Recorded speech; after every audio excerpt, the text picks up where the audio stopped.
Bonjour à tous les amis, j'espère que vous allez bien. On se retrouve aujourd'hui pour un nouveau débrief, le match du Paris Saint-Germain contre la Juventus à domicile pour les Parisiens. On va analyser ça en débrief rapide comme d'habitude les gars. J'espère que la vidéo vous plaira, c'est parti. Déjà Neymar, que dire? Neymar, les gars, le début de saison que Neymar fait, c'est aberrant frérot, c'est quoi de ça? C'est un début de saison de fou furieux. Honnêtement, pour être transparent, je pensais jamais revoir ce Neymar. Bon, c'est pas le Neymar du Barça ou le Neymar du début de Paris, mais revoir un Neymar qui a une axelle, qui a une qualité de passe comme ça. Bon, bien sûr, le génie ça se perd pas, mais vous m'avez compris. Je pensais pas revoir ce Neymar-là un jour qui se donne autant. Alors, est-ce que c'est pour la Coupe du Monde ou est-ce que c'est pour prouver peut-être ou juste parce que il est revenu à son top déjà physiquement, tu le sens beaucoup mieux. Et ça fait une diff de fou. Ça fait une diff de fou. Et la passe sur le premier but de Mbappé, c'est... GG, chapeau l'artiste les gars, sa passe c'est phénoménal. Faut souligner aussi la finition de Mbappé qui est absolument monstrueuse. Non, l'action est dingo. L'action est juste dingo. Les bons replis défensifs de Neymar aussi, les gars, faut le souligner. Les efforts défensifs, c'est... c'est bien. C'est bien. Que dire de mieux? Le pressing qu'il fait, tu sens qu'il a en jambes, tu sens qu'il a envie. Et ça fait plaisir de retrouver un Neymar comme ça. Ça fait plaisir. Donc, oui, il était en jambes, Neymar, ce soir. Et pour moi, et selon moi, ça a été le meilleur Parisien avec Marco Verratti. Voilà, je mets Neymar en 1, Marco Verratti en 2 et en 3, bien évidemment, Kylian Mbappé, puisqu'il a mis un doublé. Mais Kylian Mbappé, on en reparlera un peu après, parce que c'est assez compliqué, Kylian Mbappé. Un Neymar qui presse et surtout un Neymar qui dribble efficacement et qui fait plus des gris-gris pour amuser la galerie. C'est efficace ce qu'il fait. Avant, il faisait des trucs, c'était un peu questionnable. Honnêtement, tu te dis pourquoi il essaye de faire ça, ça sert à quoi? Même s'il le passe, t'as rien après, ça apporte rien. Là, tu sens que tout ce qu'il fait techniquement, ça apporte à l'équipe. Et ça, c'est bénéfique. C'est bénéfique pour Paris d'avoir un Neymar de ce niveau-là. Puisque là, le début de saison qu'il fait, Neymar, honnêtement, faut le souligner, c'est le meilleur Parisien et de très loin pour l'instant. Donc, ça fait plaisir, tout simplement. Alors après, faut qu'on parle aussi d'un point négatif pour moi. C'est le manque de rythme. Enfin, c'est un... En soi, c'est un manque de rythme après les buts. C'est vrai qu'après les buts parisiens, j'ai trouvé qu'il y avait une sorte de faux rythme. Alors, c'était une maîtrise. C'était une maîtrise totale. Hein. La première mi-temps, en tout cas, était une maîtrise... une maîtrise totale de bout en bout, autant offensivement, surtout offensivement au milieu de terrain, il y avait une classe d'écart, mais même sur les deux équipes, hein, la Juve était vide, la Juve n'a rien proposé, la Juve était nulle. Je suis désolé, mais pour ceux qui parlent de vrais tests pour le Paris Saint-Germain, non les gars, ce n'est pas un vrai test, c'est quoi cette équipe de cadavres? Mais n'importe quel club de Ligue 1, je vous assure que tu mets Lens de ce début de saison, il cartonne la Juve. Hein. Il cartonne la Juve. Non, bon, en dehors de la vanne, vraiment, on peut appeler ça d'un test, puisque la Juve, bon, historiquement, voilà, c'est quelque chose, bien sûr. Mais dans le jeu, c'est quoi? C'est quoi dans le jeu? C'est quoi le plan? C'est quoi le but? De faire bloc bas? Ok, tu fais bloc bas, mais... Offensivement, il n'y a pas de mouvement, c'est vide. Tu fais que des centres. Et ça, on en reparlera, puisque Paris, leur plus gros point faible, c'est défensivement. Et on sent que sur les centres, ils ont été beaucoup mis en danger. Ils ont été vraiment énormément mis en danger. Surtout sur la fin de match, où ça a été compliqué. On se demandait même s'il allait pas avoir 2-2. Alors que moi, je pensais déjà avant le match que la Juve allait se faire cartoucher, honnêtement. Puis alors quand j'ai vu le 1-0 à la 10e minute, là je sais pas combien, je me suis dit c'est fini. C'est finito. Ils vont prendre tarot la Juve. Finalement ça s'est pas passé comme ça. Bon, la Juve a joué en bloc bas, il n'y avait pas beaucoup d'espace pour les Parisiens, mais ils arrivaient à en créer. Et en fait le fait de maîtriser et d'avoir un jeu de possession comme ça, de faire tourner le ballon, de faire circuler, au bout d'un moment ça casse les couilles. Les défenseurs ils commencent à sortir, et ça libère plus d'espace, et puis ainsi de suite, tu vois. Donc le jeu en maîtrise du PSG était vraiment très bon.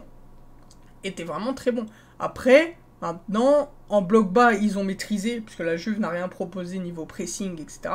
Mais à voir contre une équipe qui presse bien et qui est mieux placée. On verra. C'est différent. Donc, on verra. Mais en tout cas, la première mi-temps du PSG est un sans faute. Est un sans faute. C'est une première mi-temps maîtrisée, maîtrisée de fou. Mais c'est vrai que ça manque de... Après, la Juve était en bloc bas, donc encore une fois, c'est compliqué de dire ça. Mais quand ça accélère, ça fait très mal, Paris. Hein. Quand ça accélère, ça fait très très mal. Hein. Mais c'est justement ça, je trouve que des fois, ça aurait pu peut-être accélérer. Mais ça l'a pas fait. Ça l'a pas fait, je sais pas. Je sais pas, mais je pense qu'ils auraient pu se créer peut-être un peu plus d'occasions. Pour moi, il y aurait dû avoir 3 déjà. Parce que faut qu'on en parle de l'occasion de Mbappé. Il peut servir au moins 6 fois Neymar. Mbappé est sur le côté, comme ça. Et t'as Neymar qui est au centre. Il peut le servir 6 fois Mbappé. Qu'est-ce que tu fais, mon grand? Me dis pas que tu l'as pas vu. C'est pas possible. T'as l'occasion de 6 fois, t'es joueur pro, un joueur de classe mondiale actuellement. Non, tu peux pas me dire que tu l'as pas vu. C'est pas possible. C'est pas possible, mais il doit lui donner. Il doit lui donner tous les jours. Et ça, c'est... Bah ça, c'est un problème. C'est un problème parce que... Pourquoi il fait ça? Parce que c'est la Juve et qu'il était confiant, il voulait son triplé. Là, c'était de l'égoïsme pur. C'était de l'égoïsme pur, il voulait son triplé et c'est tout. Mais non. Mais non, garçon. Faut la mettre, là. En plus, c'est Neymar. C'est pas comme si t'avais Moïse Kean qui pouvait te la mettre au-dessus. Avec tout le respect de Moïse Kean, bien évidemment, mais c'est Neymar quand même. Non, je suis désolé, tu dois le servir. Je comprends pas comment il est pas servi sur ce coup-là, le Ney. Je comprends pas. Mais bon, on verra bien par la suite comment la relation entre les deux évoluera. Parce que Mbappé et Messi, enfin Neymar et Messi, pardon, ils proposent à Mbappé. Ils proposent du jeu à Mbappé, ils le servent. Ils sont pas égoïstes, ils servent. Mais si toi tu le rends pas en retour, il y a un problème.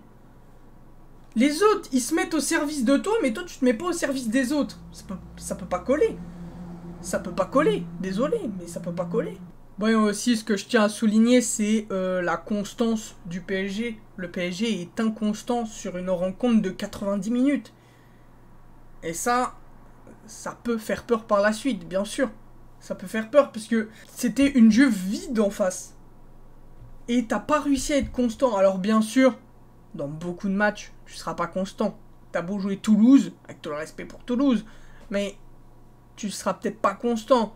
Mais contre une équipe plus forte que la Juve, dans ses inconstances, bah, tu pouvais prendre un but. Parce que là, défensivement, on les a sentis fébriles, le PSG. Défensivement, c'était fébrile. Dans la deuxième mi-temps, ils auraient pu prendre au moins un but. Et ça aurait fait 2-2. Et à 2-2, qui c'est le fautif? Mbappé. Mbappé, parce qu'il l'a pas donné à Neymar. Ou alors, Donnarumma aussi. On va ouvrir le dossier Donnarumma, les gars. Donnarumma, c'est quoi la sortie, là? C'est quoi la sortie sur le corner? Sur sa ligne? Très bon. Rien à dire. Parfait. Il les a sauvés, d'ailleurs. Sur sa ligne. Mais la sortie sur le corner? La lecture de jeu, c'est quoi ça, garçon? Tu joues au PSG, quand même. C'est quoi cette lecture de jeu, là? Ah non, la sortie aux fleurs. Non, non, non, non. Ah non, non, non. Ça va pas le faire. Ça va pas le faire. Mais je dis ça en mode ça m'impacte. J'en ai rien à foutre. Mais c'est vrai que c'est compliqué. C'est quoi cette sortie? Faut en parler de la sortie de Donnarumma. J'ai vu personne en parler. Il y a que moi que ça choque, là, la sortie sur le corner. Dans un club de classe mondiale. Bon, après, on va pas lui reprocher de faire la sortie. Puisque sur sa ligne, franchement, il les a sauvés. Hein. Sur sa ligne, il a fait plus d'un arrêt. Et franchement... Bah, franchement, merci Donnarumma quand même hein, pour Paris. Parce que sans lui, peut-être que tu prenais un peu plus de buts, quoi. Après, voilà. Verratti. Verratti. En un seul mot, Verratti. Qui es-tu? Bon, je le découvre pas, bien évidemment. C'est tout ce que Verratti. C'est un joueur de classe mondiale. Quand il est pas blessé...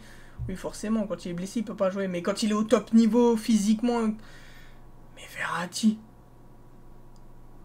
Verratti, non, Verratti, c'est très très fort. C'est très très fort.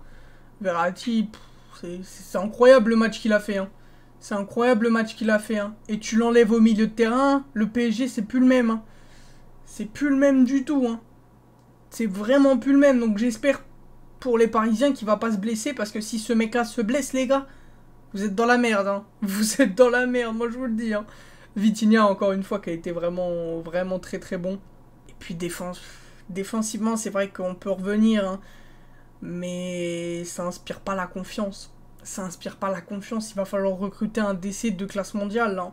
Puisque Ramos, c'est un peu fébrile. Ramos, c'est un peu fébrile.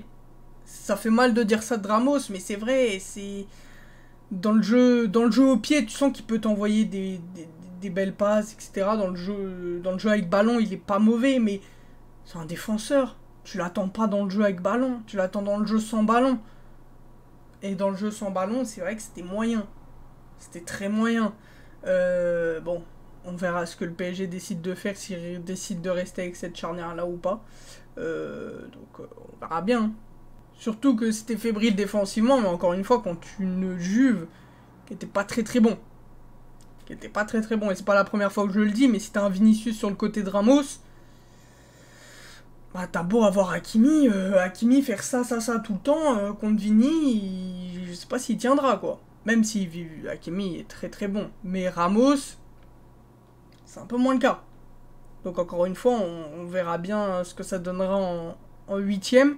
En huitième de finale s'il tombe un bon club. Hâte de voir aussi le match contre Benfica, puisque Benfica, je pense qu'ils vont être intéressants. Puis du côté de la Juve, bah, il marque un but sur corner. Bah, le PSG qui presse pas le porteur du ballon sur la passe au corner. Je sais pas pourquoi, la sortie de Dona qui est un peu fébrile. Mais surtout, ça manque de rythme, ça manque de mouvement, ça manque d'automatisme du côté de la Juve. C'est faible. C'est faible, la Juventus. C'est très faible. Et attention, parce que je suis pas sûr qu'ils finissent deuxième du groupe. Je suis pas sûr à 100% qu'ils finissent deuxième du groupe. En tout cas, mention spéciale aussi à l'ambiance des Parisiens. L'ambiance devait être phénoménale dans le stade. Donc voilà. Je tenais juste à préciser ça parce que c'est vrai que les fumis et tout à l'entrée des joueurs, c'était vraiment très beau. Bon voilà les gars, je pense qu'on a fait le tour. Je pense que j'ai rien oublié. Un PSG en maîtrise quand même. Et moi j'aime beaucoup le fait de circuler et d'être en maîtrise. Malheureusement, pendant la deuxième période, c'était un peu moins le cas. Et j'aurais bien aimé les voir en maîtrise aussi sur la deuxième période. Après, pendant les moments durs, ils ont tenu. Donc, bah, ça peut être positif aussi. Ça peut être positif aussi que pendant les moments durs, ils ont tenu et ils n'ont pas lâché. Et voilà, après, c'était la Juve. À voir comment on prend le truc. Est-ce que... Bon, voilà. Moi, j'ai donné mon avis sur ça. Après, voilà, chacun fera son propre avis, bien évidemment, les gars. J'espère que le débrief vous aura plu.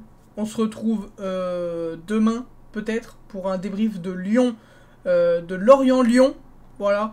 Ou peut-être un débrief de Tottenham-Marseille aussi. Je pense qu'il y aura plein de débriefs là en ce moment avec la LDC et tout. Il y aura un débrief de Lorient-Lyon qui joue mercredi à 19 h.